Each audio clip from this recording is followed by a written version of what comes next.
2020-21ನೇ ಸಾಲಿಗೆ ಪ್ರಥಮ PUCಗೆ ದಾಖಲಾತಿ ಪಡೆದಿರತಕ್ಕಂತಹ ನಿಮ್ಮೆಲ್ಲರಿಗೂ ಕೂಡ ಹೃತ್ಪೂರ್ವಕವಾದಂತಹ ಶುಭಾಶಯಗಳನ್ನು ಸಲ್ಲಿಸ್ತಾ, ಹಾಗೆಯೇ ಆನ್ಲೈನ್ ತರಗತಿಗಳಿಗೆ ನಿಮ್ಮನ್ನು ಸ್ವಾಗತಿಸ್ತಾ ಮತ್ತು ಪ್ರಥಮ PUCಯಲ್ಲಿ ಇತಿಹಾಸವನ್ನು ಐಚ್ಛಿಕ ವಿಷಯವಾಗಿ ತಾವು ಅಧ್ಯಯನ ಮಾಡ್ತಾ ಇರೋದಕ್ಕೆ ನಿಮ್ಮೆಲ್ಲರಿಗೂ ಕೂಡ ಅಭಿನಂದನೆಗಳನ್ನು ಸಲ್ಲಿಸ್ತಾ ಇದ್ದೇನೆ. ವಿದ್ಯಾರ್ಥಿಗಳೇ, ನನ್ನ ಹೆಸರು RB ಗಂಗಾಧರಯ್ಯ. ವೃತ್ತಿಯಲ್ಲಿ ನಾನೊಬ್ಬ ಇತಿಹಾಸ ಉಪನ್ಯಾಸಕ. ಸರ್ಕಾರಿ ಪದವಿ ಪೂರ್ವ ಕಾಲೇಜು BH ರಸ್ತೆ, ತುಮಕೂರು ಇಲ್ಲಿ ಕರ್ತವ್ಯವನ್ನು ನಿರ್ವಹಿಸ್ತಾ ಇದ್ದೀನಿ. ವಿದ್ಯಾರ್ಥಿಗಳೇ, ಬದುಕಲು ತುಂಬ ಹೋರಾಟ ಮಾಡಬೇಕಾಗಿಲ್ಲದ ಹಾಗೂ ಮಿತವಾದ ಸೌಲಭ್ಯಗಳು ಇರತಕ್ಕಂತಹ ಪ್ರದೇಶಗಳಲ್ಲೇ ನಾಗರಿಕತೆಗಳು ಬೆಳೆದಿವೆ. ಈಗಾಗಲೇ ನೀವು ಹಿಂದಿನ ಅಧ್ಯಾಯಗಳಲ್ಲಿ ತಿಳಿದಿದ್ದೀರಾ.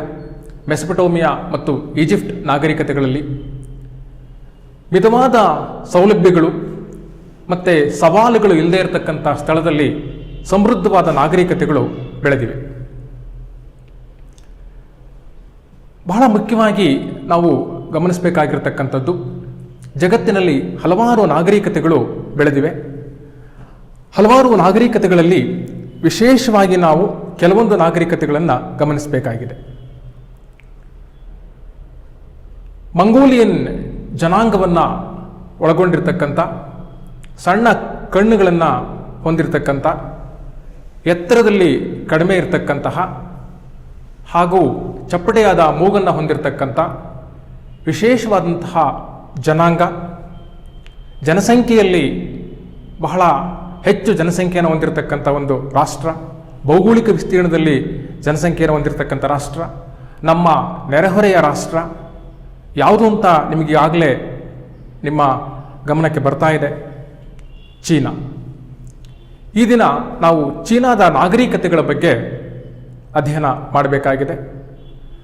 ನಮ್ಮ ಪಕ್ಕದಲ್ಲೇ ಇರತಕ್ಕಂಥ ರಾಷ್ಟ್ರ ಚೀನಾದ ನಾಗರಿಕತೆ ಎಲ್ಲಿ ಬೆಳೆಯಿತು, ಹೇಗೆ ಬೆಳೆಯಿತು, ಅದರ ರಾಜಕೀಯ ಇತಿಹಾಸ ಏನು, ಅದರ ಸಾಮಾಜಿಕ ಇತಿಹಾಸ ಏನು, ಅವರ ಸಂಶೋಧನೆಗಳೇನು, ಹಾಗೆಯೇ ಅವರ ಕಲೆ ಮತ್ತು ವಾಸ್ತುಶಿಲ್ಪದ ಕೊಡುಗೆಗಳೇನು, ಇವೆಲ್ಲವನ್ನು ಕೂಡ ನಾವು ಅಧ್ಯಯನ ಮಾಡಬೇಕಾಗಿದೆ. ಇತಿಹಾಸದಲ್ಲಿ ಕೆಂಪು ಚೀನಾ, ಬೃಹತ್ China, dragon China, communist China ಎಂಬ ಹೆಸರನ್ನು ಪಡೆದಿರತಕ್ಕಂಥ ಈ ದೇಶ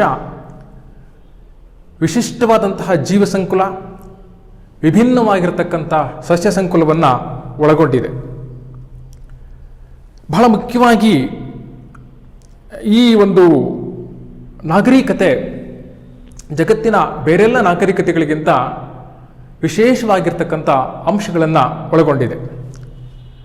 ಬೇರೆ ನಾಗರಿಕತೆಗಳಂತೆ ಈ ನಾಗರಿಕತೆಯು ಕೂಡ ನದಿ ಭೂಭಾಗದಲ್ಲೇ ತನ್ನ ಬೆಳವಣಿಗೆಯನ್ನು ಕಂಡಿದೆ.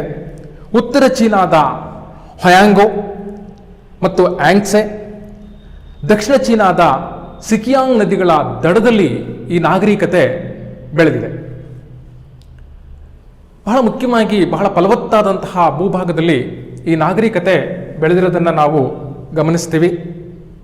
ಇದರ ಭೌಗೋಳಿಕ ಲಕ್ಷಣಗಳಿಗೆ ಹೋದರೆ ಪಶ್ಚಿಮಕ್ಕೆ ಹಿಮಾಲಯ, ಪೂರ್ವಕ್ಕೆ ಶಾಂತಸಾಗರ, ಹಾಗೆಯೇ ಉತ್ತರಕ್ಕೆ ಮರುಭೂಮಿಯನ್ನು ಹೊಂದಿ ದಕ್ಷಿಣಕ್ಕೆ ಮಯನ್ಮಾರ್ ಮತ್ತು ವಿಯೆಟ್ನಾಂ ದೇಶಗಳ ಗಡಿಗಳನ್ನು ಹೊಂದಿದೆ. ಬಹಳ ಮುಖ್ಯವಾಗಿ ನಾವು ಈ ಒಂದು ಚೀನಾದ ನಾಗರಿಕತೆ ಮತ್ತು ಭಾರತದ ನಾಗರಿಕತೆಗಳು ಸಮಕಾಲೀನವಾಗಿರತಕ್ಕಂಥ ನಾಗರಿಕತೆಗಳು. ಚೀನಾ ಮತ್ತು ಭಾರತದ ಸಿಂಧೂ ನಾಗರಿಕತೆ ಸಮಕಾಲೀನ ನಾಗರಿಕತೆಗಳಾಗಿದ್ದರೂ ಕೂಡ ಒಂದಕ್ಕೊಂದು ಪರಸ್ಪರ ಪ್ರಭಾವಿಸಿಲ್ಲ, ಒಂದಕ್ಕೊಂದು ಪರಸ್ಪರ ಪ್ರಭಾವವಿಲ್ಲದೆ ಚೀನಾ ತನ್ನದೇ ಆಗಿರತಕ್ಕಂಥ ಪ್ರತ್ಯೇಕತೆಯನ್ನು ಒಳಗೊಂಡಿದೆ. ಚೀನಾದ ನಾಗರಿಕತೆ ಜನ ಅವರು ತಮ್ಮ ಅಭಿಮಾನವನ್ನು ಅವರು ಹೊಂದಿದ್ದಾರೆ, ಆವಿಷ್ಕಾರಗಳನ್ನು ಮಾಡಿದ್ದಾರೆ, ತಮ್ಮದೇ ಆದ ತಂತ್ರಜ್ಞಾನಗಳನ್ನು ರೂಪಿಸ್ಕೊಂಡಿದ್ದಾರೆ. ಇಂತಹ ಒಂದು ವೈವಿಧ್ಯಮಯ ದೇಶದ ನಾಗರಿಕತೆಯ ಇತಿಹಾಸದ ಬಗ್ಗೆ ನಾವು ಇಂದು ಅಧ್ಯಯನ ಮಾಡಬೇಕಾಗಿದೆ. ಮೊದಲನೇದಾಗಿ ಚೀನಾದ ನಾಗರಿಕತೆಯಲ್ಲಿ ಅದರ ಲಕ್ಷಣಗಳಲ್ಲಿ ಹಲವಾರು ಹಂತಗಳನ್ನು ನಾವು ನೋಡ್ತೀವಿ. ವಿಶಾಲವಾದ ಭೂಪ್ರದೇಶ ಹೊಂದಿರತಕ್ಕಂಥ ಈ ನಾಗರಿಕತೆ ರಾಜಕೀಯ ಇತಿಹಾಸವನ್ನು ನಾವು ಅಧ್ಯಯನ ಮಾಡಿಕೊಂಡ್ರೆ ಸುಮಾರು 5,000 ವರ್ಷಗಳ ಇತಿಹಾಸ ಈ ನಾಗರಿಕತೆಗೆ ಇದೆ. ಪುರಾಣಗಳಲ್ಲಿ ಇದಕ್ಕೆ 4,000 ವರ್ಷಗಳ ಇತಿಹಾಸ ಇದೆ ಅಂತ ಹೇಳಿ ತಿಳಿದು ಬರುತ್ತೆ. ಸಾಶಾಪು 2100ರಲ್ಲಿ ಚೀನಾದ ಇತಿಹಾಸ ರಾಜರ ಆಳ್ವಿಕೆಯಿಂದ ಆರಂಭ ಆಗುತ್ತೆ. 1911ರವರೆಗೆ 15 ರಾಜವಂಶಗಳು ಚೀನಾದ ನಾಗರಿಕತೆಯನ್ನ ಆಳ್ವಿಕೆ ಮಾಡಿವೆ. ಚೀನಾದ ನಾಗರಿಕತೆಯ ರಾಜಕೀಯ ಇತಿಹಾಸವನ್ನ ನಾವು 2 ಭಾಗ ಮಾಡಬಹುದು. ಒಂದು ಪ್ರಾಚೀನ ಯುಗ, ಇನ್ನೊಂದು ಸಾಮ್ರಾಜ್ಯಗಳ ಯುಗ. ಪ್ರಾಚೀನ ಯುಗದಲ್ಲಿ 3 ರಾಜಮನೆತನಗಳು ಆಳ್ವಿಕೆಯನ್ನು ಮಾಡ್ತವೆ. ಸಾಮ್ರಾಜ್ಯಗಳ ಯುಗದಲ್ಲಿ ಇನ್ನ 12 ರಾಜಮನೆತನಗಳು ತಮ್ಮ ಆಳ್ವಿಕೆಯನ್ನ ಮಾಡ್ತವೆ. ಚೀನಾದಲ್ಲಿ ಜೀಜಾ ಪ್ರಾರಂಭಿಕ ರಾಜಮನೆತನವಾದರೆ ಕೊನೆಯ ರಾಜಮನೆತನವಾಗಿ ಮಂಚು ರಾಜವಂಶ ತನ್ನ ಆಳ್ವಿಕೆಯನ್ನ ಮಾಡುತ್ತೆ. ಬಹಳ ಮುಖ್ಯವಾಗಿ ನಾವು ಕೆಲವು ರಾಜವಂಶಗಳನ್ನು ಇಲ್ಲಿ ಹೆಸರಿಸಬೇಕಾಗತ್ತೆ.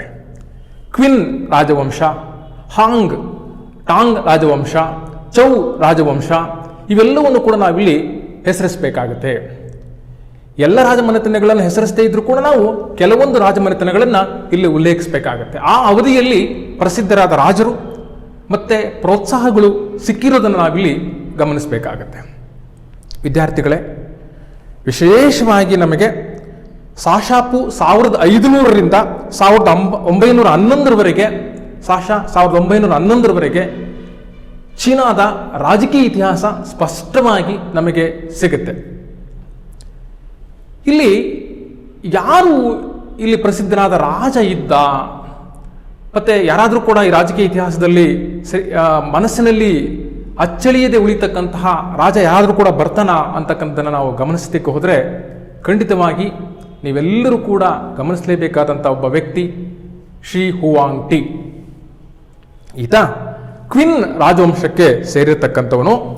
ಚಿನ್ ಪ್ರಾಂತ್ಯದಿಂದ ಆಳ್ತಾ ಇದ್ದ. ಚಿನ್ ಶಿವಾಂಗ್-ಟಿ ಅಂತಲೇ ಹೆಸರು ಪಡೆದಿದ್ದ. ಬಹಳ ಮುಖ್ಯವಾಗಿ ಇವನನ್ನು ನೀವು ವಿಶೇಷವಾಗಿ ಗಮನಿಸಬೇಕಾಗತ್ತೆ. ಯಾಕೆ ಅಂದರೆ ಶಾಂತಿ, ಸುವ್ಯವಸ್ಥೆ, ಸಮೃದ್ಧಿಯನ್ನ ತರೋದಕ್ಕೋಸ್ಕರ ಚೀನಾದಲ್ಲಿ ಬಹಳಷ್ಟು ಪ್ರಯತ್ನ ಪಟ್ಟ. ಚೀನಾದ ಮಹಾಗೋಡೆ ಅಂತೇಳಿ ನಾವು ಏನು ಇವತ್ತು ನೋಡ್ತೀವೋ ಆ ಚೀನಾದ ಮಹಾಗೋಡೆಯ ನಿರ್ಮಾತೃ ಶಿವಾಂಗ್-ಟಿ. ಈತ ಮಂಗೋಲಿಯನ್ನರು, ಹೂಣರು ಮತ್ತೆ ಇತರ ದಾಳಿಯನ್ನ ತಪ್ಪಿಸೋದಕ್ಕಾಗಿ ಚೀನಾದ ದೈತ್ಯ ಮಹಾಗೋಡೆಯನ್ನೇ ನಿರ್ಮಿಸಿದ. ಹಾಗೇನೆ ಬೇರೆ ಬೇರೆ ಭೂಭಾಗದಲ್ಲಿ ಹಂಚಿ ಹೋಗಿದ್ದಂತಹ ಚೀನಾವನ್ನ ಅಖಂಡ ಚೀನಾವನ್ನಾಗಿ ಮಾಡ್ತಾನೆ. 36 ಪ್ರಾಂತ್ಯಗಳನ್ನಾಗಿ ಚೀನಾದ ಪ್ರಾಂತ್ಯಗಳನ್ನು ವಿಂಗಡಿಸ್ತಾನೆ. ಚೀನಾದಲ್ಲಿ ಸಮಾನವಾಗಿರ್ತಕ್ಕಂಥ ಕಾನೂನುಗಳು ತರ್ತಾನೆ. ಚೀನಾದ ಅಭಿವೃದ್ಧಿಗಾಗಿ ಹಲವಾರು ಕಾರ್ಯಕ್ರಮಗಳನ್ನು ಹಮ್ಮಿಕೊಳ್ತಾನೆ. ತಾನೇ ಜನರ ಕಲ್ಯಾಣವನ್ನ ಅಥವಾ ಜನರ ಸುಖ ಸೌಲಭ್ಯಗಳನ್ನ ತಿಳಿದುಕೊಳ್ಳೋದಕ್ಕೋಸ್ಕರ ವೇಷ ಮರೆಸ್ಕೊಂಡು ರಹಸ್ಯ ಪ್ರವಾಸವನ್ನು ಮಾಡ್ತಾನೆ. ಚೀನಾದ ಪ್ರತಿಯೊಂದು ಭಾಗಕ್ಕೂ ಕೂಡ ರಸ್ತೆ ಸಂಪರ್ಕವನ್ನು ಮಾಡ್ತಾನೆ. ನೀರಾವರಿ ಸೌಕರ್ಯಗಳನ್ನು ಕಲ್ಪಿಸ್ತಾನೆ. ಈ ರೀತಿ ಅಭಿವೃದ್ಧಿ ಕಾರ್ಯಗಳ ಮನೋಭಾವವನ್ನು ಹೊಂದಿದ್ದಂತಹ ಶಿವಾಂಗ್-ಟಿ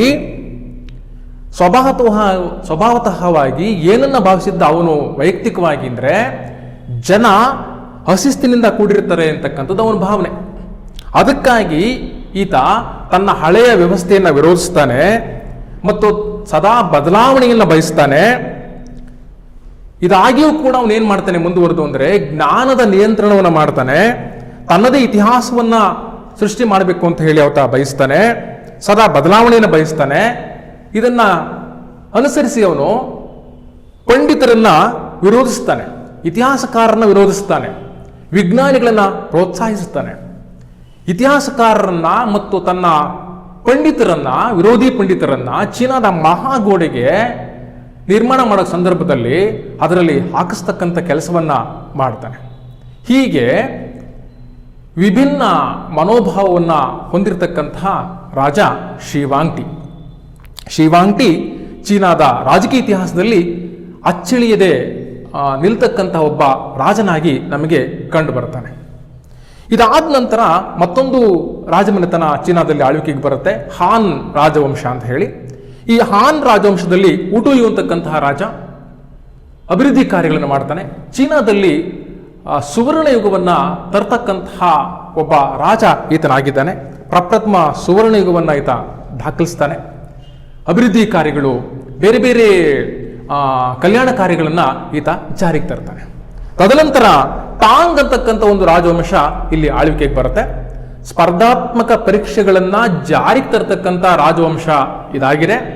ಹಾಗೇನೆ ಆಡಳಿತದ ಕರಡುಗಳನ್ನ ನಿರ್ಮಾಣ ಮಾಡ್ತಕ್ಕಂತಹ, ಆಡಳಿತದ ಕರಡುಗಳನ್ನು ತಯಾರಿಸತಕ್ಕಂತಹ ಒಂದು ಕಾರ್ಯ ಈ ರಾಜವಂಶದ ಕಾಲದಲ್ಲಿ ಆಯಿತು. ಹಾಗೆಯೇ ಕಲೆ, ಸಾಹಿತ್ಯ, ತಂತ್ರಜ್ಞಾನ ಇವೆಲ್ಲವನ್ನು ಕೂಡ ಈ ರಾಜರುಗಳ ಅವಧಿಯಲ್ಲಿ ನಿರ್ಮಾಣ ಮಾಡಲಾಗಿದೆ. ಎರಡನೇ ಸುವರ್ಣ ಯುಗವನ್ನು ಕಂಡಂತಹ ಒಂದು ರಾಜವಂಶ ಟಾಂಗ್ ರಾಜವಂಶ.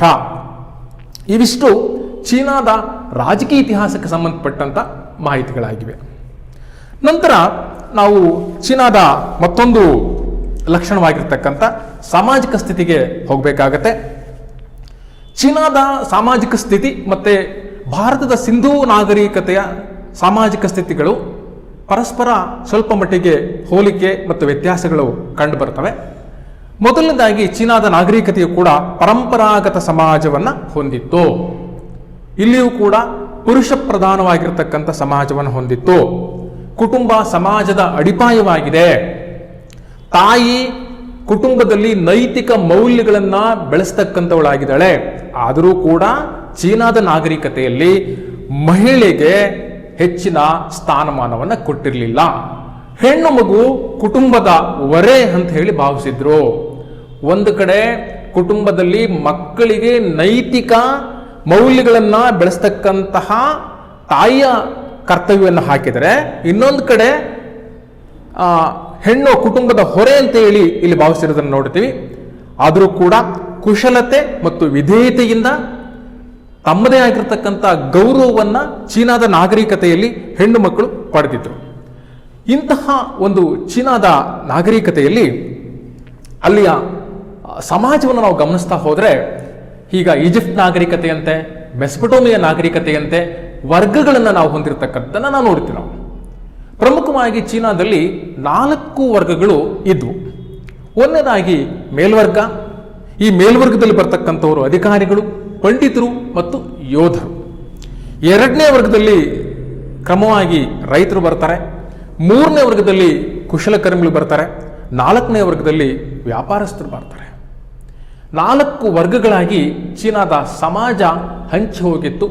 ಅವರವರ ಜವಾಬ್ದಾರಿಗಳನ್ನ ಮತ್ತು ಕಾರ್ಯಗಳನ್ನ ಈ 4 ವರ್ಗದವರು ಮಾಡ್ತಾ ಇದ್ರು ಅಂತಕ್ಕಂಥದ್ದನ್ನ ನಾವು ಗಮನಿಸ್ತೀವಿ. ವಿದ್ಯಾರ್ಥಿಗಳೇ, ಈ ಚೀನಾದ ಸಾಮಾಜಿಕ ವ್ಯವಸ್ಥೆಯಲ್ಲಿ ಒಂದು ವರ್ಗಕ್ಕೆ ವಿಶೇಷವಾಗಿರ್ತಕ್ಕಂಥ ಗೌರವ ಇತ್ತು. ಆ ಒಂದು ವರ್ಗವೇ ಮೆಂಡಾರಿಯನ್ ಅಂತಕ್ಕಂಥ ಒಂದು ವರ್ಗ. ಇವರು ಯಾಕೆ ಇವ್ರಿಗೆ ಹೆಚ್ಚಿನ ಗೌರವ ಇತ್ತು ಅಂತಂದ್ರೆ, ಇವರು ಚೀನಿ ಭಾಷೆಯನ್ನ ಬರೆಯಬಲ್ಲವರಾಗಿದ್ದರು ಮತ್ತೆ ಓದಬಲ್ಲವರಾಗಿದ್ದರು. ಹಾಗಾಗಿ ಸರ್ಕಾರದಿಂದ ಮತ್ತು ಸಮಾಜದಿಂದ ಇವರಿಗೆ ವಿಶೇಷವಾದಂತಹ ಒಂದು ಗೌರವ ಸಿಗ್ತಾ ಇತ್ತು. ಇದಿಷ್ಟು ಚೀನಾದ ಸಾಮಾಜಿಕ ವ್ಯವಸ್ಥೆಗೆ ಸಂಬಂಧಪಟ್ಟಂತಹ ವಿಚಾರವಾಗಿದೆ. ಇನ್ನು ಆರ್ಥಿಕ ವ್ಯವಸ್ಥೆಗೆ ಬಂದರೆ, ಸಮಾಜದ ಭದ್ರ ಬುನಾದಿ ಆಗಿರತಕ್ಕಂಥ ಆರ್ಥಿಕ ವ್ಯವಸ್ಥೆಗೆ ಬಂದರೆ, ಚೀನಾದ ನಾಗರಿಕತೆಯು ಕೂಡ ಕೃಷಿ ಆಧಾರಿತವಾಗಿರ್ತಕ್ಕಂಥ ಸಮಾಜ ಆಗಿರ್ತಕ್ಕಂಥದ್ದು. ಕೃಷಿಗೆ ಬೇಕಾಗಿರ್ತಕ್ಕಂಥ ಕಾಲುವೆಗಳು, ನೀರಾವರಿಗಳು ಇವೆಲ್ಲ ಸೌಲಭ್ಯವನ್ನು ಚೀನಾದ ನಾಗರಿಕತೆಯು ಕೂಡ ಹೊಂದಿತ್ತು. ಕೆರೆ ಕಾಲುವೆಗಳನ್ನು ಹೊಂದಿರತಕ್ಕಂಥ ಈ ನಾಗರಿಕತೆಯಲ್ಲಿ ನೌಕಾಯಾನಕ್ಕೆ ಸಂಬಂಧಪಟ್ಟಂತಹ ಕಾಲುವೆಗಳನ್ನು ಕೂಡ ಇವರು ಹೊಂದಿದ್ರು ಅಂತಕ್ಕಂಥ ನಾವು ನೋಡ್ತೀವಿ. ಕಬ್ಬಿಣ ಮತ್ತು ಮರದಿಂದ ಕೃಷಿಗೆ ಬೇಕಾಗಿರ್ತಕ್ಕಂಥ ಪರಿಕರಗಳನ್ನ, ಸೌಲಭ್ಯಗಳನ್ನ ಇವರು ಮಾಡ್ಕೊಳ್ತಾ ಇದ್ರು, ಉಪಕರಣಗಳನ್ನ ಅಂತಕ್ಕಂಥದ್ದು ನಮಗೆ ತಿಳಿದು ಬರುತ್ತೆ. ಗೋಧಿ, ಭತ್ತ, ಸೋಯಾಬೀನ್, ಸಿರಿಧಾನ್ಯಗಳು ಇವರ ವಿಶೇಷವಾದಂತಹ ಬೆಳೆಗಳಾಗಿತ್ತು. ಚಹಾ ಇವರ ವಿಶೇಷವಾದಂತಹ ಬೆಳೆ. ಇವೆಲ್ಲವನ್ನು ಬೆಳೀತಾ ಇದ್ದಂತಹ ಚೀನಿಯರು ಸಾಕು ಪ್ರಾಣಿಗಳಾಗಿ ಹಂದಿ, ಕೋಳಿ, ಕುರಿ ಇವುಗಳನ್ನು ಕೂಡ ಹೊಂದಿದ್ರು ಅಂತಕ್ಕಂಥದ್ದು ನಮಗೆ ಇಲ್ಲಿ ತಿಳಿದು ಬರುತ್ತೆ.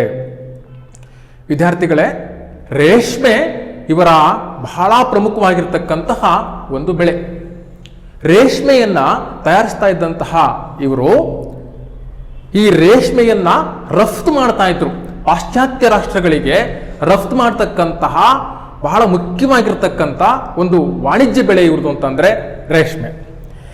ಚೀನಾದ ಪ್ರಮುಖ ಕೊಡುಗೆಯಾಗಿರ್ತಕ್ಕಂಥ ಮತ್ತು ಪ್ರಮುಖ ರಫ್ತಾಗಿರ್ತಕ್ಕಂಥ ರೇಷ್ಮೆಯನ್ನ ಅಫ್ಘಾನಿಸ್ತಾನ ಪರ್ಷಿಯಾ ಮುಖಾಂತರ ಭೂಮಾರ್ಗವಾಗಿ ಪಾಶ್ಚಿಮಾತ್ಯ ರಾಷ್ಟ್ರಗಳಿಗೆ ಕೊಡ್ತಾ ಇದ್ರು. ಹಾಗೆಯೇ ಸಮುದ್ರ ಮಾರ್ಗವಾಗಿ ಹಿಂದೂ ಮಹಾಸಾಗರದ ಮುಖಾಂತರ ಕೊಡ್ತಾ ಇದ್ರು. ಹಾಗಾಗಿ ರೇಷ್ಮೆ ಮಾರ್ಗ ಎಂದೇ ಪ್ರಸಿದ್ಧಿ ಪಡೆದಿರತಕ್ಕಂಥ ಒಂದು ಮಾರ್ಗವನ್ನು ನಾವಿಲ್ಲಿ ಗಮನಿಸ್ತೀವಿ. ಇವರು ಭಾರತೀಯರಿಂದ ಹತ್ತಿಯನ್ನ ಬೆಳೆಯೋದನ್ನ ಕಲ್ತ್ಕೊಂಡ್ರು. ಹತ್ತಿ ಬಟ್ಟೆಗಳನ್ನ ರಫ್ತು ಮಾಡ್ತಾ ಇದ್ರು, ಕಬ್ಬಿಣವನ್ನ ರಫ್ತು ಮಾಡ್ತಾ ಇದ್ರು, ಚಹಾವನ್ನ ರಫ್ತು ಮಾಡ್ತಾ ಇದ್ರು, ಹಲವಾರು ಪ್ರಮುಖವಾಗಿರ್ತಕ್ಕಂಥ ಬೆಳೆಗಳನ್ನ ರಫ್ತು ಮಾಡ್ತಾ ಇದ್ರು. ವಿಶೇಷವಾಗಿ ಇವರು ಆಮದು ಮಾಡ್ಕೊಳ್ತಾ ಇರ್ತಕ್ಕಂಥ ವಸ್ತುಗಳಿಗೆ ಬಂದ್ರೆ ಅಫೀಮು ಅಂತಕ್ಕಂತಹ ಒಂದು ಮಾದಕ ದ್ರವ್ಯ ಪದಾರ್ಥವನ್ನ ಇವರು ಆಮದು ಮಾಡ್ಕೊಳ್ತಾ ಇದ್ರು.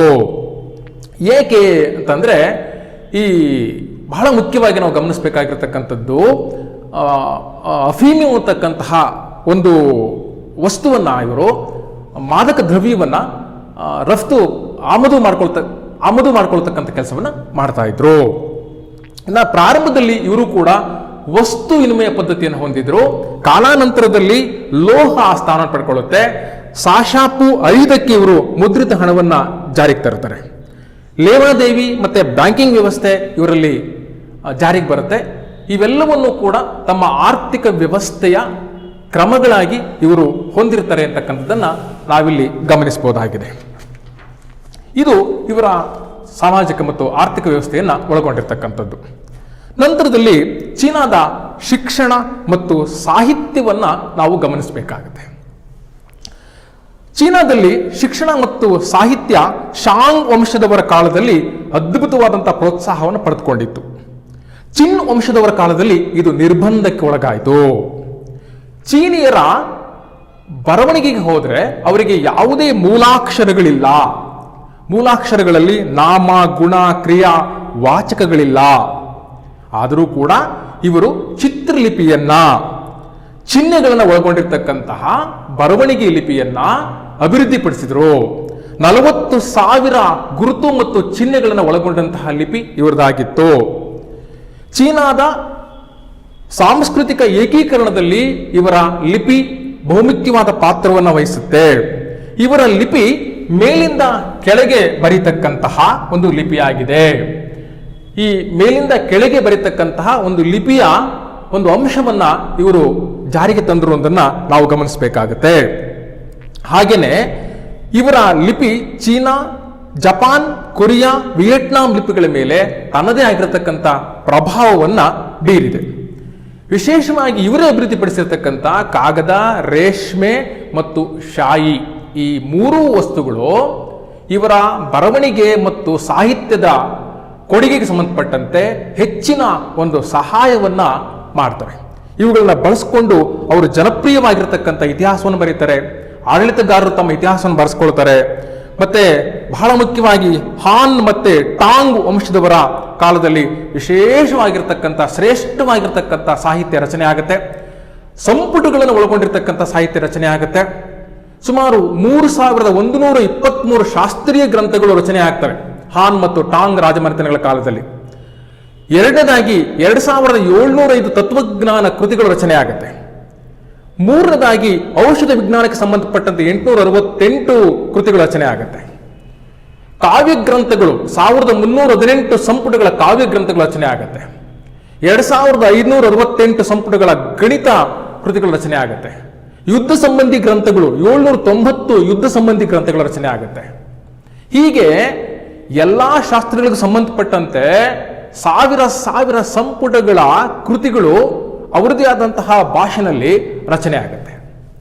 ತೈಲಿಪೋ ಮತ್ತು ತೂಪು ಅಂತಕ್ಕಂಥ ಕವಿಗಳು ಇಲ್ಲಿ ಬಹಳ ಮುಖ್ಯವಾಗಿರ್ತಕ್ಕಂಥ ಕವಿಗಳಾಗ್ತಾರೆ.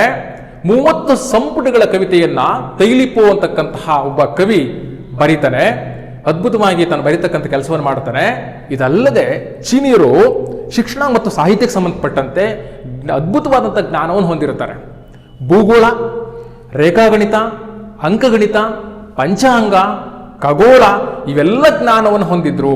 ಖಗೋಳ ಜ್ಞಾನಕ್ಕೆ ಸಂಬಂಧಪಟ್ಟಂತೆ ಗ್ರಹಣಗಳ ಕರಾರುವಕ್ಕು ಕಾಲವನ್ನ ಅವರು ನಿರ್ಧರಿಸತಕ್ಕಂತಹ ಜ್ಞಾನವನ್ನು ಕೂಡ ಪಡೆದಿದ್ರು ಅಂತಕ್ಕಂಥದ್ದು ನಮಗೆ ತಿಳಿದು ಬರುತ್ತೆ. ಹೀಗಾಗಿ ಚೀನಾದ ಶಿಕ್ಷಣ ಮತ್ತು ಸಾಹಿತ್ಯ ಅಂತಕ್ಕಂಥದ್ದು ಬಹಳ ಮುಖ್ಯವಾಗಿರ್ತಕ್ಕಂಥ ಪಾತ್ರವನ್ನು ವಹಿಸಿತ್ತು.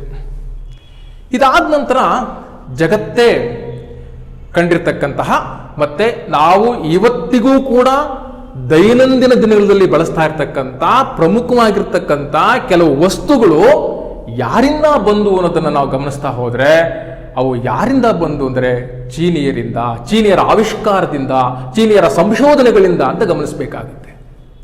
ಚೀನಿಯರ ಸಂಶೋಧನೆಗಳು ಅಥವಾ ಆವಿಷ್ಕಾರಗಳನ್ನು ನಾವು ನೋಡೋದಕ್ಕೆ ಹೊರಟ್ರೆ, ಇವರು ಆವಿಷ್ಕಾರಿಗಳು, ಸಂಶೋಧನೆಗಳನ್ನು ಮಾಡಿದಂಥವರು. ಮೊದಲನೇದಾಗಿ ಇವರ ಸಂಶೋಧನೆಗಳನ್ನು ನಾವು ಪಟ್ಟಿ ಮಾಡ್ತಾ ಹೋದ್ರೆ ರೇಷ್ಮೆ, ಶಾಯಿ, ಕಾಗದ, ಕುಂಚ, ಏನು ನಾವು ಪೇಂಟ್ ಬ್ರಷ್ ಅಂತ ಹೇಳಿ ಕರಿತೀವಲ್ಲ, ಅವುಗಳನ್ನು ಆವಿಷ್ಕಾರ ಮಾಡಿದ್ರು. ಲೆಕ್ಕದ ಮಣಿ ಚೌಕು ಅಂದ್ರೆ ಅಬ್ಯಾಕಸ್ ಅನ್ನು ಅವರು ಸಂಶೋಧನೆ ಮಾಡಿದ್ದಾರೆ. ಸೂಜಿ ಚಿಕಿತ್ಸೆ, ಆಕ್ಯುಪಂಕ್ಚರ್, ಇವತ್ತಿನ ವೈದ್ಯಕೀಯ ಚಿಕಿತ್ಸೆನಲ್ಲಿ ಬಹಳ ಮುಖ್ಯವಾಗಿರತಕ್ಕಂಥ ಸ್ಥಾನವನ್ನು ಇದು ಪಡೆದುಕೊಂಡಿದೆ. ಹಾಗೆಯೇ ದೋಣಿಯ ಚುಕ್ಕಾಣಿ, ಏನು ದೋಣಿಯ ಹುಟ್ಟನ್ನು ನಾವು ಹಾಕ್ತೀವಲ್ಲ, ಆ ದೋಣಿಯ ಹುಟ್ಟನ್ನು ಇವರು ಆವಿಷ್ಕಾರ ಮಾಡಿದ್ರು. ಸಿಡಿಮದ್ದು, ಗಾಜು, ಪಿಂಗಾಣಿ ಪಾತ್ರೆ, ರಾಕೆಟ್ಗಳು, ಚಮಚ, ಪೋರ್ಕ್, ಛತ್ರಿ, ನಾವಿಕರ ದಿಕ್ಸೂಚಿ, ಭೂಕಂಪ ಮಾಪಕ, ಇವೆಲ್ಲವನ್ನು ಕೂಡ ಅವರು ಸಂಶೋಧನೆ ಮಾಡಿದ್ದಾರೆ. ವಿದ್ಯಾರ್ಥಿಗಳೇ, ಬಹಳ ಮುಖ್ಯವಾಗಿ ಇಲ್ಲಿ ನಾವಿಕರ ದಿಕ್ಸೂಚಿ ಮತ್ತು ಸಿಡಿಮದ್ದು ವಿಶೇಷವಾಗಿ ಮುಂದಿನ ಇತಿಹಾಸದ ಬದಲಾವಣೆಗೆ, ಇತಿಹಾಸದ ನಿರ್ಮಾಣಕ್ಕೆ ಕಾರಣ ಆಗುತ್ತೆ. ಭೌಗೋಳಿಕ ಸಂಶೋಧನೆಗಳಿರ್ಬೋದು, ಗಣಿಗಾರಿಕೆಗಿರ್ಬೋದು, ಇವು ಬಹಳ ಮುಖ್ಯವಾಗಿ ತನ್ನದೇ ಆದಂತಹ ಪಾತ್ರವನ್ನು ವಹಿಸ್ತವೆ ಅಂತಕ್ಕಂಥದ್ದನ್ನು ನಾವಿಲ್ಲಿ ಗಮನಿಸಬೇಕಾಗುತ್ತೆ. ವಿದ್ಯಾರ್ಥಿಗಳೇ, ಇವತ್ತು ಜಗತ್ತು ಹಲವಾರು ನಾಗರಿಕತೆಗಳನ್ನು ಕಂಡಿದೆ. Egypt, Mesopotamia, China, Greek, Rome. ಕೆಲವೊಂದು ನಾಗರಿಕತೆಗಳು ಆ ಜನಾಂಗದ ಮುಂದುವರೆದ ಭಾಗ ಆಗಿದ್ದರೆ, ಇನ್ನು ಕೆಲವು ನಾಗರಿಕತೆಗಳು ಕಾಲಾನಂತರದಲ್ಲಿ ನಶಿಸಿ ಹೋಗಿವೆ. ಯಾವ ನಾಗರಿಕತೆಗಳು ಕೂಡ ಅವರು ಕೊಟ್ಟಿರ್ತಕ್ಕಂತಹ ಕೊಡುಗೆಗಳ ಆಧಾರದಿಂದ ಆ ನಾಗರಿಕತೆಗಳು ಇವತ್ತಿಗೂ ಕೂಡ ನಮಗೆ ಜೀವಂತವಾಗಿ ಗೋಚರಿಸ್ತವೆ. ಅದಕ್ಕೆ ಕಾರಣ ಇಷ್ಟೇ, ಅವರು ಕೊಟ್ಟಂತಹ ಕಲೆ ಮತ್ತು ವಾಸ್ತುಶಿಲ್ಪದ ಕೊಡುಗೆ. ಅಂತಹ ಕಲೆ ಮತ್ತು ವಾಸ್ತುಶಿಲ್ಪದ ಕೊಡುಗೆ ವಿಚಾರವಾಗಿ ಬಂದರೆ, ಚೀನಿಯರು ಬಹಳ ಮುಖ್ಯವಾಗಿ ಕಲೆ ಮತ್ತು ವಾಸ್ತುಶಿಲ್ಪಕ್ಕೆ ತಮ್ಮದೇ ಆಗಿರತಕ್ಕಂಥ ವಿಶೇಷವಾದ ಕೊಡುಗೆಯನ್ನು ಕೊಟ್ಟಿದ್ದಾರೆ. ಚೀನಾದ ಕಲೆ ಮತ್ತು ವಾಸ್ತುಶಿಲ್ಪವನ್ನು ನಾವು 4 ಹಂತಗಳಲ್ಲಿ ವಿಂಗಡಿಸಬಹುದಾಗಿದೆ. ಒಂದನೇದಾಗಿ ಅವರ ಚಿತ್ರಕಲೆ, ಎರಡನೇದಾಗಿ ಮೂರ್ತಿಕಲೆ, ಮೂರನೇದಾಗಿ ಮಣ್ಣು ಮತ್ತು ಗಾರೆಯ ಮೂರ್ತಿಗಳು, ನಾಲ್ಕನೇದಾಗಿ ಅವರ ವಾಸ್ತುಶಿಲ್ಪ. ವಿದ್ಯಾರ್ಥಿಗಳೇ, ಚಿತ್ರಕಲೆಗೆ ಸಂಬಂಧಪಟ್ಟಂತೆ ಅವರು ತಾವೇ ತಯಾರಿಸಿದಂತಹ ರೇಷ್ಮೆ ಬಟ್ಟೆಗಳ ಮೇಲೆ, ರಾಜರ ಗೋರಿಗಳ ಮೇಲೆ, ಮಡಿಕೆಗಳ ಮೇಲೆ, ಕಾಗದಗಳ ಮೇಲೆ ತಮ್ಮದೇ ಆಗಿರತಕ್ಕಂಥ ವಿಶೇಷವಾದಂತಹ ಚಿತ್ರಗಳನ್ನು ಬಿಡಿಸ್ತಾ ಇದ್ರು. ಸತ್ತವರ ಆತ್ಮ ಮತ್ತು ಸ್ವರ್ಗಕ್ಕೆ ಹೋಗಬೇಕು ಅಂತಕ್ಕಂಥ ಭಾವನೆಯನ್ನು ಹೊಂದಿದ್ದಂಥ ಇವರು ಗೋರಿಗಳ ಮೇಲೆ ಚಿತ್ರಗಳನ್ನು ಬಿಡಿಸ್ತಾ ಇದ್ರು. ಚಿತ್ರಕಲೆ ವಿಶೇಷವಾಗಿ ಚೀನಾದಲ್ಲಿ ತನ್ನದೇ ಆಗಿರತಕ್ಕಂಥ ಪ್ರಾಮುಖ್ಯತೆಯನ್ನು ಪಡೆದುಕೊಳ್ತು. ಇನ್ನು ಬೌದ್ಧ ಧರ್ಮ ಚೀನಾಕ್ಕೆ ಪ್ರವೇಶ ಮಾಡಿದ ನಂತರ ಬುದ್ಧನ ಚಿತ್ರಕ್ಕೆ ಸಂಬಂಧಪಟ್ಟಂತೆ ಚೀನಿಯರು ತಮ್ಮದೇ ಆದಂತಹ ಚಿತ್ರಗಳನ್ನು ಬಿಡಿಸ್ತಕ್ಕಂಥ ಕೆಲಸವನ್ನು ಮಾಡಿದರು. ಎರಡನೇದಾಗಿ ಮೂರ್ತಿ ಕಲೆಗೆ ಬಂದರೆ, ಶಾಂಗ್ ಮತ್ತೆ ಜೌ ರಾಜಮನೆತನದ ಕಾಲದಲ್ಲಿ ಮೂರ್ತಿ ಕಲೆ ಬಹಳ ಪ್ರಸಿದ್ಧಿಗೆ ಬಂತು. ದೈತ್ಯ ಪ್ರಾಣಿಗಳ ಮೂರ್ತಿ ಕಲೆಯನ್ನ ಅವರು ಜಾರಿಗೆ ತಂದರು. ಡ್ರ್ಯಾಗನ್ ಅಂತಕ್ಕಂಥ ಒಂದು ಕಾಲ್ಪನಿಕ ಪ್ರಾಣಿಯ ಚಿತ್ರವನ್ನು ನೀವು ಗಮನಿಸಿದಿರಾ? ಹಾಗೆ ರಾಕ್ಷಸರ ಪ್ರತಿಮೆಯ ಮೂರ್ತಿ ಕಲೆಯನ್ನು ಅವರು ಜಾರಿಗೆ ತಂದರು. ಇಲ್ಲೂ ಕೂಡ ಅಷ್ಟೇ ಬೌದ್ಧ ಧರ್ಮದ ಪ್ರಭಾವ ಅವರ ಮೂರ್ತಿ ಕಲೆಯ ಮೇಲೆ ತನ್ನದೇ ಆಗಿರತಕ್ಕಂಥ ಪ್ರಭಾವವನ್ನು ಬೀರಿದೆ. ಬೌದ್ಧ ಧರ್ಮ ಅಲ್ಲಿಗೆ ಪ್ರವೇಶ ಆದ ನಂತರ ಕಲ್ಲಿನಲ್ಲಿ ನಿರ್ಮಿಸಿರ್ತಕ್ಕಂತಹ ಬುದ್ಧನ ಮೂರ್ತಿಗಳು ಬಹಳ ಬೃಹತ್ ಆಗಿರತಕ್ಕಂತಹ ಈ ಕಲ್ಲಿನಲ್ಲಿ ನಿರ್ಮಿಸಿರ್ತಕ್ಕಂಥ ಬುದ್ಧನ ಮೂರ್ತಿಗಳು ಚೀನಿಯರ ಮೂರ್ತಿ ಕಲೆಗೆ ನಮಗೆ ಇವತ್ತಿಗೂ ಕೂಡ ಸಾಕ್ಷೀಭೂತವಾಗಿವೆ. ಮೂರನೇದಾಗಿ ಮಣ್ಣು ಮತ್ತು ಗಾರೆ ಮೂರ್ತಿಗಳಿಗೆ ಸಂಬಂಧಪಟ್ಟಂತೆ ನೋಡೋದಾದರೆ, 1ನೇ ಕ್ವಿನ್ ದೊರೆಯ ಸಮಾಧಿಯ ಅಲ್ಲಿ ನಿರ್ಮಾಣ ಆಗಿರತಕ್ಕಂಥ 8,000 ಸೈನಿಕ ಮನುಷ್ಯರ ಮೂರ್ತಿಗಳು ಮತ್ತು ಅಲ್ಲಿರ್ತಕ್ಕಂತಹ ಕುದುರೆಗಳು. ವಾಸ್ತವವಾಗಿ ನಾವು ಅವು ಕೃತಕ ಎಂಬುದನ್ನು ಭಾವಿಸದೇ ಹೋದರೆ ನಿಜವಾಗಿಯೂ ಕೂಡ ಸೈನಿಕರೇ ಅಲ್ಲಿ ನಿಂತಿದರೆ ಅನ್ನುವ ಭಾವನೆಯನ್ನ ಬರುವ ಹಾಗೆ ಮಣ್ಣು ಮತ್ತು ಗಾರೆಯಿಂದ ಚೀನಿಯರು ಸೈನಿಕರನ್ನ ಮತ್ತು ಕುದುರೆಗಳನ್ನ ನಿರ್ಮಾಣ ಮಾಡಿದರೆ. ಬಹಳ ಅದ್ಭುತವಾಗಿರ್ತಕ್ಕಂತಹ ಈ ಗಾರೆಯ ಮೂರ್ತಿಗಳು ಇವು ಅನ್ನೋದನ್ನು ನಾವಿಲ್ಲಿ ಗಮನಿಸಬೇಕಾಗುತ್ತೆ. ನಾಲ್ಕನೇದಾಗಿ ಅವರ ವಾಸ್ತುಶಿಲ್ಪಕ್ಕೆ ಹೋದರೆ, ವಾಸ್ತುಶಿಲ್ಪದಲ್ಲಿ ಎಂದಿಗೂ ಮರೆಯಲಾಗದೇ ಇರತಕ್ಕಂತಹ ಅವರ ಒಂದು ಮಹಾ ಕೊಡುಗೆ ಅಂತಂದ್ರೆ ಜಗತ್ತಿನ ಪ್ರಾಚೀನ ವಿಶ್ವದ ಅದ್ಭುತಗಳಲ್ಲಿ ಒಂದಾಗಿರ್ತಕ್ಕಂಥ ಚೀನಾದ ಮಹಾಗೋಡೆ. ಶಿವಾಂಗ್ಟಿ ಇದರ ನಿರ್ಮಾತೃ ಆದರೂ ಕೂಡ ಇದರ ಬಹಳ ಮುಖ್ಯವಾಗಿರ್ತಕ್ಕಂತಹ ವಿಸ್ತೀರ್ಣತೆಯನ್ನು ನಾವು ಗಮನಿಸ್ತಾ ಹೋದರೆ 2380 ಕಿಲೋಮೀಟರ್ ಉದ್ದವನ್ನು ಹೊಂದಿದೆ, 22 ಅಡಿ ಎತ್ತರವನ್ನು ಹೊಂದಿದೆ, 20 ಅಡಿ ಅಗಲವನ್ನು ಹೊಂದಿದೆ. ಏಕಕಾಲಕ್ಕೆ 2 ವಾಹನಗಳು ಚೀನಾದ ಮಹಾಗೋಡೆ ಮೇಲೆ ಸಂಚರಿಸಬಹುದು ಅಂತಂದ್ರೆ ನಿಮಗೆ ಅರ್ಥ ಆಗುತ್ತೆ ಅದು ಎಷ್ಟು ದಪ್ಪವನ್ನು ಅದು ಹೊಂದಿರಬೇಕು. 22 ಅಡಿ ಎತ್ತರವನ್ನು ಹೊಂದಿದೆ. ಹಾಗೆಯೇ ಅದರ ಒಂದು ಉದ್ದವನ್ನು ಗಮನಿಸಿದರೆ ಇದನ್ನ ನಿಜವಾಗ್ಲೂ ಕೂಡ ನಾವು ಮಹಾಗೋಡೆ ಅಂತಲೇ ಕರೀಬೇಕಾಗಿದೆ. 300 ಅಡಿಗಳಿಗೆ ಒಂದರಂತೆ ಸುಮಾರು 400 ವೀಕ್ಷಣಾ ಗೋಪುರಗಳನ್ನು ಇವರು ನಿರ್ಮಾಣ ಮಾಡಿದ್ದಾರೆ. ಆದರೆ ಏನೋ ಗೊತ್ತಿಲ್ಲ, ಚೀನಿಯರಿಗೆ ಈ ಮಹಾಗೋಡೆಯ ಬಗ್ಗೆ ಜನಾಭಿಪ್ರಾಯವಿಲ್ಲ, ಒಳ್ಳೆ ಅಭಿಪ್ರಾಯ ಇಲ್ಲ. ಯಾಕೆ ಅಂತಂದ್ರೆ ಈ ಚೀನಾದ ಮಹಾಗೋಡೆಗೆ ಇತಿಹಾಸಕಾರರನ್ನ ಮತ್ತು ಪಂಡಿತರನ್ನ ಹಾಕಿ ಕಟ್ಟಿದ್ರಿಂದಲೋ ಅಥವಾ ಏನೋ ಗೊತ್ತಿಲ್ಲ, ಈ ಮಹಾಗೋಡೆಯ ಬಗ್ಗೆ ಅವರಲ್ಲಿ ಗೌರವ ಕಡಿಮೆ ಇದೆ ಅಂತ ಹೇಳ್ಬೋದು. ಇದು ಹಲವಾರು ಹಂತಗಳಲ್ಲಿ ಈ ಚೀನಾದ ಮಹಾಗೋಡೆ ದುರಸ್ತಿಯಾಗಿದೆ, ಮರು ನಿರ್ಮಾಣಗೊಂಡಿದೆ. ಇವತ್ತು ಅದನ್ನು ನಾವು ನೋಡೋದಕ್ಕೆ ಅವಕಾಶ ಆಗಿದೆ. ಚೀನಿಯರು ಕೂಡ ಮಹಲ್ಗಳನ್ನ ಅಂದ್ರೆ ಅರಮನೆಗಳನ್ನ ನಿರ್ಮಾಣ ಮಾಡಿದ್ದಾರೆ. ಆದರೆ ಅವು ಮಣ್ಣಿನಿಂದ ಮತ್ತು ಮರಗಳಿಂದ ನಿರ್ಮಾಣ ಮಾಡಿರೋದ್ರಿಂದ ಅವುಗಳು ನಮಗೆ ಇವತ್ತು ನೋಡೋದಕ್ಕೆ ಲಭ್ಯ ಇಲ್ಲ.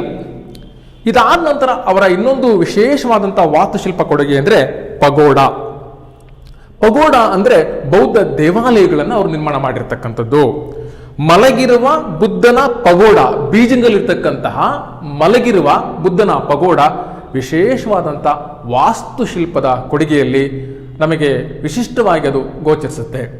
ಇವಿಷ್ಟು ಚೀನಾದ ಕಲೆ ಮತ್ತು ವಾಸ್ತುಶಿಲ್ಪಕ್ಕೆ ಸಂಬಂಧಪಟ್ಟಂತ ಅಂಶಗಳಾಗಿವೆ ಅಂತಕ್ಕಂಥದ್ದನ್ನು ನಾವು ಗಮನಿಸಬಹುದಾಗಿದೆ.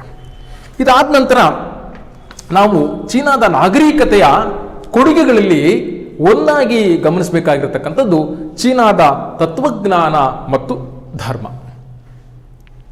ಕತ್ತಲೆಯಿಂದ ಬೆಳಕಿನ ಕಡೆ ಕರೆದುಕೊಂಡು ಬರತಕ್ಕಂತಹ ಹಾಗೂ ಜೀವನ ಮೌಲ್ಯಗಳನ್ನು ಕಲಿಸ್ತಕ್ಕಂತಹ, ಸರಿದಾರಿಯಲ್ಲಿ ನಡೆಸ್ತಕ್ಕಂತಹ ಪ್ರಪಂಚದ ಬಹಳ ಮುಖ್ಯ ಜ್ಞಾನದ ಶಾಖೆಯನ್ನು ನಮಗೆ ಕೊಟ್ಟಿರ್ತಕ್ಕಂಥ ತತ್ವಜ್ಞಾನಿಗಳು. ಚೀನಾ ಪ್ರಮುಖವಾಗಿರ್ತಕ್ಕಂಥ 3 ತತ್ವಜ್ಞಾನಿಗಳನ್ನು ಕಂಡಿದೆ. ಅದರಲ್ಲಿ ಲಾವೋತ್ಸೆ, ಕನ್ಫ್ಯೂಷಿಯಸ್ ಮತ್ತೆ ಮೆನ್ಷಿಯಸ್.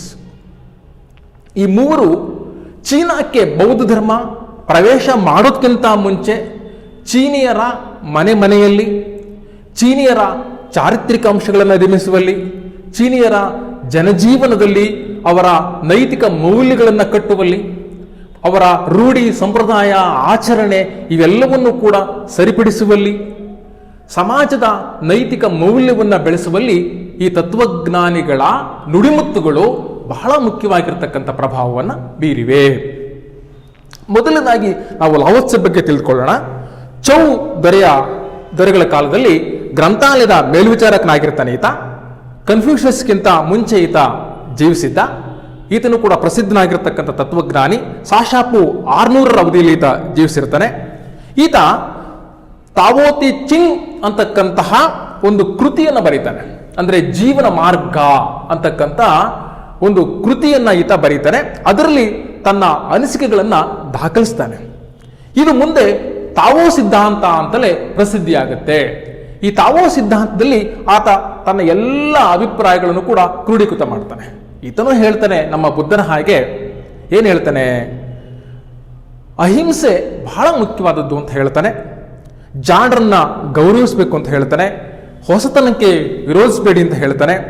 ಜೊತೆಗೆ ಬಹಳ ಮುಖ್ಯವಾಗಿ ಇಲ್ಲಿ ಜಾಣರನ್ನ, ಬುದ್ಧಿವಂತರನ್ನ ಗೌರವಿಸಬೇಕು, ಪ್ರಾಮಾಣಿಕವಾದಂತಹ ಕರ್ತವ್ಯವನ್ನು ಮಾಡಬೇಕು ಅಂತಕ್ಕಂಥದ್ದು ಲಾವೋತ್ಸೆಯ ಬಹುಮುಖ್ಯವಾಗಿರ್ತಕ್ಕಂತಹ ನುಡಿಮುತ್ತುಗಳಲ್ಲಿ ಮತ್ತು ಬೋಧನೆಗಳಲ್ಲಿ ಒಂದಾಗಿದೆ. ಈತನು ಕೂಡ ಮುಂದುವರೆದು ಹೇಳ್ತಾನೆ, ಹಿಂಸೆ ಗುರಿಯನ್ನ ತಲುಪಿಸುವುದಿಲ್ಲ, ಅರಿವನ್ನ ಶಬ್ದಗಳಿಂದ ಸಂವಹಿಸಲು ಸಾಧ್ಯ ಇಲ್ಲ. ಹಾಗೆ ಮನುಷ್ಯ ಒಳ್ಳೆಯವ್ರಿಗೂ ಒಳ್ಳೆಯದನ್ನು ಮಾಡಬೇಕು, ಕೆಟ್ಟವರಿಗೂ ಕೂಡ ಒಳ್ಳೆಯದನ್ನೇ ಬಯಸಬೇಕು ಅಥವಾ ಒಳ್ಳೆಯದನ್ನೇ ಮಾಡಬೇಕು ಅಂತಕ್ಕಂಥದ್ದು. ನೀವು ಜಗಳವಾಡದಿದ್ದರೆ ನಿಮ್ಮೊಂದಿಗೆ ಯಾರೂ ಜಗಳವಾಡುವುದಿಲ್ಲ. ಇವು 4 ಅಮೂಲ್ಯವಾದಂತಹ ಆತನ ಮಾತುಗಳು ಚೀನಾದ ತತ್ವಜ್ಞಾನಿಗಳಲ್ಲಿ, ಅದರಲ್ಲೂ ವಿಶೇಷವಾಗಿ ಲಾವೋತ್ಸೆಯ ಪ್ರಾಮುಖ್ಯತೆಯನ್ನು, ಆತನ ಹಿರಿಮೆಯನ್ನು ನಮಗೆ ತಿಳಿಸಿಕೊಡುತ್ತೆ. ನಂತರ ಲಾವೋತ್ಸೆ ನಂತರ ಚೀನಾದಲ್ಲಿ ಬಂದಂಥವರು ಕನ್ಫ್ಯೂಷಿಯಸ್. ಕನ್ಫ್ಯೂಷಿಯಸ್ ಬಹಳ ಶ್ರೇಷ್ಠನಾದಂತಹ ಒಬ್ಬ ತತ್ವಜ್ಞಾನಿ. ಸಾಶಾಪು 571ರಲ್ಲಿ ಲೂ ಪ್ರಾಂತ್ಯದಲ್ಲಿ ಈತ ಜನಿಸ್ತಾನೆ. 3ನೇ ವರ್ಷಕ್ಕೆ ತಂದೆ ಕಳೆದುಕೊಳ್ತಾನೆ. 19ನೇ ವರ್ಷಕ್ಕೆ ವಿವಾಹ ಆಗ್ತಾನೆ. 23ನೇ ವಯಸ್ಸಿಗೆ ವೈವಾಹಿಕ ಜೀವನವನ್ನು ತೊರೀತಾನೆ. ಈತ ಭಾಷಾ ಶಿಕ್ಷಕನಾಗಿದ್ದ, ಸಂಪಾದಕನಾಗಿದ್ದ, ನ್ಯಾಯಾಧೀಶನಾಗಿದ್ದ, ಮಂತ್ರಿಯಾಗಿದ್ದ, ಅನೇಕ ಹುದ್ದೆಗಳನ್ನು ಅಲಂಕರಿಸಿದಂಥ ಅನುಭವ ಈತನಿಗಿತ್ತು. ಈತನ ತತ್ವಜ್ಞಾನವನ್ನ, ಸಿದ್ಧಾಂತವನ್ನ ಕನ್ಫ್ಯೂಷನಿಸಮ್ ಅಂತ ಹೇಳಿ ಕರೀತೀವಿ ನಾವು. ರೂಢಿ, ಪರಂಪರೆ, ನಂಬಿಕೆಗಳಲ್ಲಿ ಕನ್ಫ್ಯೂಷಿಯಸ್ನ ತತ್ವ ಸಿದ್ಧಾಂತಗಳಿವೆ. ಈತ ಹೇಳ್ತಾನೆ, ಕುಟುಂಬ ನಿಷ್ಠೆ ಬಗ್ಗೆ ಹೇಳ್ತಾನೆ, ಪೂರ್ವಜರ ಪೂಜೆ ಬಗ್ಗೆ ಹೇಳ್ತಾನೆ, ಹಿರಿಯರಲ್ಲಿ ಗೌರವವನ್ನು ಹೊಂದಿರಬೇಕು ಅಂತಕ್ಕಂಥ ಮಾತನ್ನು ಹೇಳ್ತಾನೆ. ಇಲ್ಲಿ ಕನ್ಫ್ಯೂಷನ್ಸ್ಗೆ ಸಂಬಂಧಪಟ್ಟಂತೆ ನಾವು ಆತನ ನುಡಿಮುತ್ತುಗಳನ್ನು ಗಮನಿಸಬೇಕಾಗಿದೆ. ಒಂದನೇದಾಗಿ ಈತನ ಸುವರ್ಣ ನಿಯಮವೆಂದೇ ಪ್ರಸಿದ್ಧಿ ಪಡೆದಿರತಕ್ಕಂತಹ ಒಂದು ಮಾತಿದೆ, ಇನ್ನೊಬ್ಬರು ನಿಮಗೇನು ಮಾಡಬಾರದೆಂದು ಬಯಸುತ್ತೀರೋ ಅದನ್ನ ನೀವು ಕೂಡ ಮತ್ತೊಬ್ಬರಿಗೆ ಮಾಡಬಾರದು. ಇದರ ಅರ್ಥ ಇಷ್ಟೇ, ನಮಗೆ ಯಾರೂ ಕೂಡ ಹಿಂಸೆ ಕೊಡಬಾರದು ಅಂತ ಹೇಳಿ ನಾವು ಭಾವಿಸಿದರೆ ನಾವು ಕೂಡ ಮತ್ತೊಬ್ಬರಿಗೆ ಹಿಂಸೆ ಕೊಡಬಾರದು. ಇದು ಈತನ ಸುವರ್ಣ ನಿಯಮವೆಂದೇ ಪ್ರಸಿದ್ಧಿಯಾಗಿದೆ. ಎರಡನೇದಾಗಿ ಚಾರಿತ್ರ್ಯವು ಸಮಾಜದ ಬುನಾದಿಯಾಗಿದೆ. ಈತನ 3ನೇ ನುಡಿಮುತ್ತು ಬಹಳ ಮುಖ್ಯವಾಗಿ ಹೇಳ್ತಾನೆ, ಅರಿವು ಮನೆಯಿಂದಲೇ ಪ್ರಾರಂಭವಾಗುತ್ತದೆ. 4ನೇ ನುಡಿಮುತ್ತು, ಶ್ರೇಷ್ಠ ಮನುಷ್ಯ ಪ್ರಥಮವಾಗಿ ಕಾರ್ಯ ಮಾಡಿ ನಂತರ ನುಡಿಯುತ್ತಾನೆ. 5ನೇದಾಗಿ ಸಮಾಜದ ಒಳಿತು ತಂದೆ ತಾಯಂದಿರಿಗೆ ಮಕ್ಕಳ, ಗಂಡನಿಗೆ ಹೆಂಡತಿಯ, ಗುರುಗಳಿಗೆ ಶಿಷ್ಯರ ವಿಧೇಯತೆಯನ್ನು ಅವಲಂಬಿಸಿದೆ ಅಂತ ಹೇಳಿ ತಿಳಿಸ್ತಾನೆ. ಬಹಳ ಮುಖ್ಯವಾಗಿ ಈತ ರಾಜರುಗಳಿಗೆ, ಅಧಿಕಾರಿಗಳಿಗೂ ಕೂಡ ಸಲಹೆ ರೂಪದಲ್ಲಿ ಕೆಲವೊಂದನ್ನು ಕೊಟ್ಟಿದ್ದಾನೆ ನುಡಿಮುತ್ತುಗಳನ್ನ. ಅತಿಯಾದ ತೆರಿಗೆ ಮತ್ತು ಕಠೋರ ಶಿಕ್ಷೆಗಳು ಇರಬಾರದು. ಮುಂದುವರೆದು ಹೇಳ್ತಾನೆ, ನಿರುದ್ಯೋಗಿಗಳಿಗೆ ಉದ್ಯೋಗವನ್ನು ಕೊಡಬೇಕು ಸರ್ಕಾರ, ಅನಾಥರಿಗೆ, ವಯಸ್ಸಾದವರಿಗೆ, ವಿಧವೆಯರಿಗೆ, ರೋಗಿಗಳಿಗೆ, ಅಂಗವಿಕಲರಿಗೆ ಸರ್ಕಾರವೇ ಸಲಹಬೇಕು, ಅವರ ಕಷ್ಟ ಸುಖಗಳನ್ನು ಗಮನಿಸಬೇಕು. ಕೊನೆಯದಾಗಿ ಆತ ಬಹಳ ಮುಖ್ಯವಾಗಿ ಹೇಳ್ತಾನೆ, ತತ್ವದ ಮತ್ತು ಮನೋಧೈರ್ಯದ ಕೊರತೆ ಒಳ್ಳೆಯದನ್ನ ಆಚರಿಸೋದಕ್ಕೆ ಬಿಡೋದಿಲ್ಲ. ತತ್ವ ಮತ್ತು ಮನೋಧೈರ್ಯವನ್ನ ನಾವು ಹೊಂದಿರಬೇಕು ಅಂತಕ್ಕಂಥದ್ದನ್ನ ಕನ್ಫ್ಯೂಷಿಯಸ್ ಬಹಳ ಮುಖ್ಯವಾಗಿ ಇಲ್ಲಿ ಹೇಳ್ತಕ್ಕಂಥ ಕೆಲಸವನ್ನ ಮಾಡ್ತಾನೆ. ಕನ್ಫ್ಯೂಷಿಯಸ್ ನಂತರ ಮತ್ತೋರ್ವ ತತ್ವಜ್ಞಾನಿ ಚೀನಾದಲ್ಲಿ ಬರ್ತಾನೆ, ಆತನೇ ಮೆನ್ಷಿಯಸ್. ಸಾಶಾಪು 372ರಿಂದ 289 ಅವಧಿಯಲ್ಲಿ ಈತ ಜೀವಿಸಿದ್ದ. ಮೆನ್ಷಿಯಸ್ ಕನ್ಫ್ಯೂಷಿಯಸ್ನ ನಿಯಮಗಳನ್ನ, ಆತನ ತತ್ವಗಳನ್ನ ಚೀನಾದಲ್ಲಿ ಪ್ರಸಿದ್ಧಿಪಡಿಸುವಲ್ಲಿ ಮಹತ್ವದ ಪಾತ್ರವನ್ನು ವಹಿಸಿದ್ದ. ಕನ್ಫ್ಯೂಷಿಯಸ್ನ ಬೋಧನೆಗಳನ್ನ ಕನ್ಫ್ಯೂಷಿಯಸ್ನ ಮರಣಾನಂತರವೂ ಕೂಡ ಆತ ಮುಂದುವರಿಸ್ತಾನೆ. ಪ್ರತಿಯೊಬ್ಬ ವ್ಯಕ್ತಿಯೂ ಕೂಡ ಸಮಾನವಾದ ಹಕ್ಕುಗಳನ್ನು ಹೊಂದಿರಬೇಕು.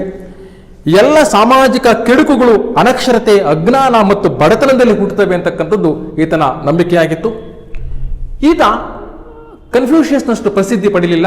ಯಾಕೆಂದರೆ ಕನ್ಫ್ಯೂಷಿಯಸ್ನ ತತ್ವ ಬೋಧನೆಗಳನ್ನೇ ಈತ ಮುಂದುವರಿಸ್ತಾ, ಹಾಗೂ ಕನ್ಫ್ಯೂಷಿಯಸ್ನ ಆ ಏನು ನುಡಿಮುತ್ತುಗಳನ್ನೇ ಇವನು ಪ್ರಖ್ಯಾತಿಗೊಳಿಸ್ತಕ್ಕಂಥ ಕೆಲಸವನ್ನ ಮಾಡಿದ ಅನ್ನೋದನ್ನು ನಾವಿಲ್ಲಿ ಗಮನಿಸಬೇಕಾಗುತ್ತೆ. ಈ 3 ಚೀನಾದ ತತ್ವಜ್ಞಾನಿಗಳಿಗೆ ಸಂಬಂಧಪಟ್ಟಂತೆ ಚೀನಾದ ಹಿರಿಮೆಯನ್ನು ಹೆಚ್ಚಿಸಿದರೆ ಎಂದು ನಾವಿಲ್ಲಿ ನಂಬಬೇಕಾಗತ್ತೆ. ಇನ್ನು ಕೊನೆಯದಾಗಿ ನಾವು ಚೀನಾದಲ್ಲಿ ಬೌದ್ಧ ಧರ್ಮದ ಬಗ್ಗೆ ಕುರಿತು ಮಾತಾಡಬೇಕಾಗತ್ತೆ. ಚೀನಾದಲ್ಲಿ ಕನ್ಫ್ಯೂಷಿಯಸ್, ಲಾವೋತ್ಸೆ ಮತ್ತು ಮೆನ್ಷಿಯಸ್ಸರ ತತ್ವಬೋಧನೆಗಳು, ತತ್ವಜ್ಞಾನಗಳು ಇದ್ರೂ ಕೂಡ ಚೀನಾಕ್ಕೆ ಭಾರತದ ಬೌದ್ಧ ಧರ್ಮ ಪ್ರವೇಶ ಮಾಡುತ್ತೆ. 1ನೇ ಶತಮಾನದಲ್ಲಿ ಕಾನಿಷ್ಕನ ಅವಧಿಯಲ್ಲಿ ಚೀನಾಕ್ಕೆ ಬೌದ್ಧ ಧರ್ಮ ಪ್ರವೇಶ ಮಾಡುತ್ತೆ, ಚೀನಾದಲ್ಲಿ ಹರಡುತ್ತೆ. ಭಾರತದ ಬೌದ್ಧ ಭಿಕ್ಷುಗಳು ಮತ್ತು ವ್ಯಾಪಾರಸ್ಥರು ಚೀನಾಕ್ಕೆ ಬೌದ್ಧ ಧರ್ಮವನ್ನು ತೆಗೆದುಕೊಂಡು ಹೋಗ್ತಾರೆ. ಹಾನ್ ವಂಶದ ನಂತರ ಯುಆನ್ ಮತ್ತು ಮಂಚೂ ದೊರೆಗಳ ಕಾಲದಲ್ಲಿ ಬೌದ್ಧ ಧರ್ಮ ಚೀನಾದಲ್ಲಿ ರಾಷ್ಟ್ರಧರ್ಮವಾಗುತ್ತೆ. ಚೀನಾದ ದೇಶ ಏನು ಬೌದ್ಧ ಧರ್ಮವನ್ನು ಬಹಳ ಒಂದು ಅಭಿವೃದ್ಧಿಯ ಹಂತಕ್ಕೆ ತೆಗೆದುಕೊಂಡು ಹೋಗುತ್ತೆ. ಹಿರಿಯರ ಮತ್ತು ಪೂರ್ವಜರ ಆತ್ಮಗಳನ್ನ ಚೀನಿಯರು ಪೂಜಿಸ್ತಾ ಇದ್ರೂ ಕೂಡ ಬೌದ್ಧ ಮೂರ್ತಿಯನ್ನ ಆರಾಧಿಸ್ತಕ್ಕಂತಹ ಮತ್ತು ಬುದ್ಧನ ಮೂರ್ತಿಗಳನ್ನು ಪೂಜಿಸ್ತಕ್ಕಂಥ ಕೆಲಸವನ್ನು ಕೂಡ ಮಾಡ್ತಾ ಇದ್ದಾರೆ. ವಿದ್ಯಾರ್ಥಿಗಳೇ, ನಾವು ಚೀನಾದ ನಾಗರಿಕತೆಗೆ ಸಂಬಂಧಪಟ್ಟಂತೆ, ಅದರ ಲಕ್ಷಣಕ್ಕೆ ಸಂಬಂಧಪಟ್ಟಂತೆ ಎಲ್ಲವನ್ನೂ ಕೂಡ ನಾವು ಅಧ್ಯಯನ ಮಾಡ್ತಾ ಬಂದಿದ್ದೀವಿ. ಇನ್ನು ಪ್ರಶ್ನೆಗಳಿಗೆ ಸಂಬಂಧಪಟ್ಟಂತೆ ನೀವು ಬಂದರೆ ವಿಶೇಷವಾಗಿ 5 ಅಂಕದ 3 ಪ್ರಶ್ನೆಗಳಿವೆ. ಅದರಲ್ಲಿ ಒಂದು ಪ್ರಶ್ನೆ ಕನ್ಫ್ಯೂಷಿಯಸ್ನ ತತ್ವ ಮತ್ತು ಬೋಧನೆಗಳನ್ನು ಕುರಿತು ಬರೆಯೋದಕ್ಕೆ ಸಂಬಂಧಪಟ್ಟಂತೆ ಇದೆ. ಅದರಲ್ಲಿ ನೀವು ಕನ್ಫ್ಯೂಷಿಯಸ್ಗೆ ಸಂಬಂಧಪಟ್ಟಂತ ತತ್ವ ಮತ್ತು ನುಡಿಮುತ್ತುಗಳನ್ನು ಮಾತ್ರವೇ ಬರೀಬೇಕಾಗುತ್ತೆ. ಎರಡನೇದಾಗಿ ಚೀನಿಯರ ಭಾಷೆ ಮತ್ತು ಸಾಹಿತ್ಯ ಬೆಳವಣಿಗೆಗೆ ಸಂಬಂಧಪಟ್ಟಂತೆ ಚೀನಿಯರ ಭಾಷೆ ಮತ್ತು ಸಾಹಿತ್ಯವನ್ನೇ ಬರೀಬೇಕಾಗುತ್ತೆ. ಮೂರನೇದಾಗಿ ಚೀನರ ಕಲೆ ಮತ್ತು ವಾಸ್ತುಶಿಲ್ಪಕ್ಕೆ ಸಂಬಂಧಪಟ್ಟಂತೆ ಪ್ರಶ್ನೆ ಇದೆ, 5 ಅಂಕದ ಪ್ರಶ್ನೆ. ಇದರಲ್ಲಿ ಚಿತ್ರಕಲೆ, ಮೂರ್ತಿಕಲೆ, ಮಣ್ಣು ಮತ್ತು ಗಾರೆ ಮೂರ್ತಿಗಳು ಮತ್ತು ವಾಸ್ತುಶಿಲ್ಪದ ವಿಚಾರಗಳನ್ನು ಬರೀಬೇಕಾಗುತ್ತೆ. ಇಲ್ಲಿ ಆ 5 ಅಂಕದ ಪ್ರಶ್ನೆಗಳಿಗೆ ಆಯಾ ವ್ಯಕ್ತಿಗೆ ಸಂಬಂಧಪಟ್ಟಂತೆ, ವಿಷಯಕ್ಕೆ ಸಂಬಂಧಪಟ್ಟಂತೆ ಅಷ್ಟೇ ನೀವು ಉತ್ತರಗಳನ್ನು ಬರೀಬೇಕಾಗುತ್ತೆ. ಇಲ್ಲಿ 10 ಅಂಕದ ಒಂದು ಪ್ರಶ್ನೆ ಇದೆ, ಚೀನಾ ನಾಗರಿಕತೆಯ ಕೊಡುಗೆಗಳನ್ನು ತಿಳಿಸಿ ಅಂತ ಹೇಳಿ. ಈ ಪ್ರಶ್ನೆ ವಿಚಾರಕ್ಕೆ ಬಂದಾಗ ನೀವು ಚೀನಾದ ಎಲ್ಲ ನಾಗರಿಕತೆಗಳ ಕೊಡುಗೆಗಳನ್ನು ಕೂಡ ಬರೀಬೇಕಾಗುತ್ತೆ. ಒಂದನೇದಾಗಿ ನಾವು ಇಲ್ಲಿ ಚೀನಾದ ಭಾಷೆ ಮತ್ತು ಸಾಹಿತ್ಯದ ಬಗ್ಗೆ ಬರೀಬೇಕಾಗತ್ತೆ. ಎರಡನೇದಾಗಿ ಚೀನಿಯರ ಸಂಶೋಧನೆಗಳ ಬಗ್ಗೆ ಬರೀಬೇಕಾಗತ್ತೆ. ಮೂರನೇದಾಗಿ ಚೀನಾದ ಎಲ್ಲ ತತ್ವಜ್ಞಾನಿಗಳನ್ನು ಬರೀಬೇಕಾಗತ್ತೆ. ಲಾವೋತ್ಸೆ ವಿಚಾರಗಳನ್ನು ಬರೀಬೇಕು, ಕನ್ಫ್ಯೂಷಿಯಸ್ ವಿಚಾರಗಳನ್ನು ಕೂಡ ಬರೀಬೇಕಾಗತ್ತೆ ನೀವು. ಹಾಗೆಯೇ ಮೆನ್ಷಿಯಸ್ನ ವಿಚಾರಗಳನ್ನು ಕೂಡ ಬರೀಬೇಕಾಗತ್ತೆ. ಹಾಗೆಯೇ 4ನೇದಾಗಿ ಕಲೆ ಮತ್ತು ವಾಸ್ತುಶಿಲ್ಪಗಳನ್ನು ಕೂಡ ಬರೀಬೇಕಾಗತ್ತೆ. ಚೀನಿಯರ ಸಂಶೋಧನೆಗಳನ್ನು ಕೂಡ ಬರೀಬೇಕಾಗತ್ತೆ. ಎಲ್ಲವನ್ನೂ ಕೂಡ ಕ್ರೋಢೀಕೃತ ಮಾಡಿ ವಿವರವಾಗಿ 10 ಅಂಕದ ಪ್ರಶ್ನೆಗಳಿಗೆ ಬರೀಬೇಕಾಗತ್ತೆ. 5 ಅಂಕದ ಪ್ರಶ್ನೆಗಳಿಗೆ ಬಂದಾಗ ಪ್ರತ್ಯೇಕವಾಗಿ ಬರೆದರೆ ನೀವು ಇಲ್ಲಿ 10 ಅಂಕದ ಪ್ರಶ್ನೆಗೆ ಬಂದಾಗ ಅವೆಲ್ಲವನ್ನು ಕ್ರೋಢೀಕೃತ ಮಾಡಿ ಬರೀತಕ್ಕಂಥ ಕೆಲಸವನ್ನು ಮಾಡಬೇಕಾಗತ್ತೆ. ವಿದ್ಯಾರ್ಥಿಗಳೇ, ಇದುವರೆಗೂ ಪ್ರಪಂಚದ ಪ್ರಸಿದ್ಧ ನಾಗರಿಕತೆಗಳಲ್ಲಿ ಒಂದಾದ ಚೀನಾದ ನಾಗರಿಕತೆ ಬಗ್ಗೆ ಅಧ್ಯಯನ ಮಾಡಿದ್ದೀವಿ ಹಾಗೂ ತಿಳಿದುಕೊಂಡಿದ್ದೇವೆ. ಇಲ್ಲಿಗೆ ಈ ನಾಗರಿಕತೆಯ ಬಗ್ಗೆ ನಿಮ್ಮೆಲ್ಲರಿಗೂ ಕೂಡ ತಿಳಿದಿದೆ ಎಂದು ಭಾವಿಸುತ್ತಾ ಧನ್ಯವಾದಗಳನ್ನು ಸಲ್ಲಿಸ್ತಾ ಇದ್ದೇನೆ.